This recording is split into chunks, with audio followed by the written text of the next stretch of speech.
which is North Carolina. Take a look at the loop here.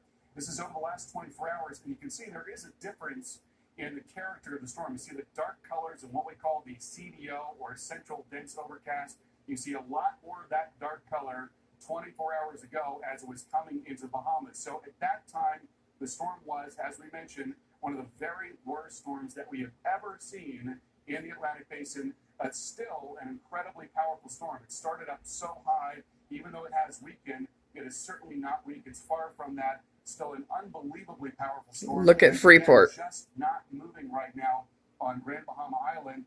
Freeport very close to, if not actually into the eye wall of the storm. And you can see how close this storm came to South Florida. 80 miles is the distance from the coast to the eye wall, and it may continue to drift farther west. It could get even closer. So that's how close it's going to be to an unmitigated disaster there in South Florida. This is a look at the radar picture over the last 12 hours, and what we've seen is what's called an eye wall replacement. Look at Freeport.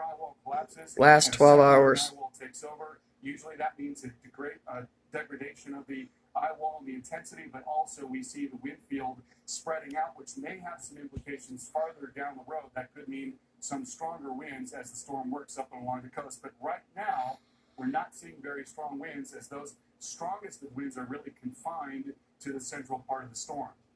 There you see the broader perspective here and just how close this storm came. And I want to show you the European... All right, remember that, what he just said about Freeport. This is from Monday morning. Suggests that it's going to be an offshore track. That's an area that certainly saw and have continued. Now listen to him.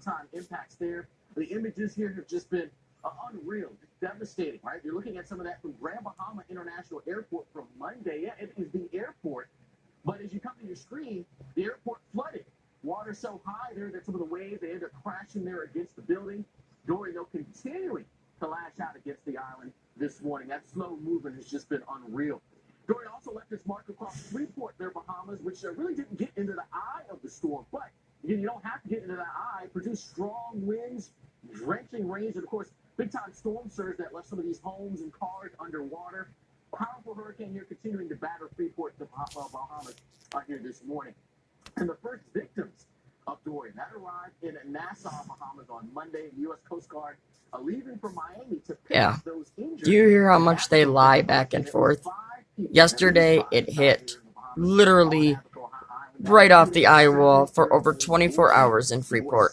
But then he comes on just now and says, oh, it didn't even really get into the eye wall, but it doesn't need to have that. Just more and more deception and lies.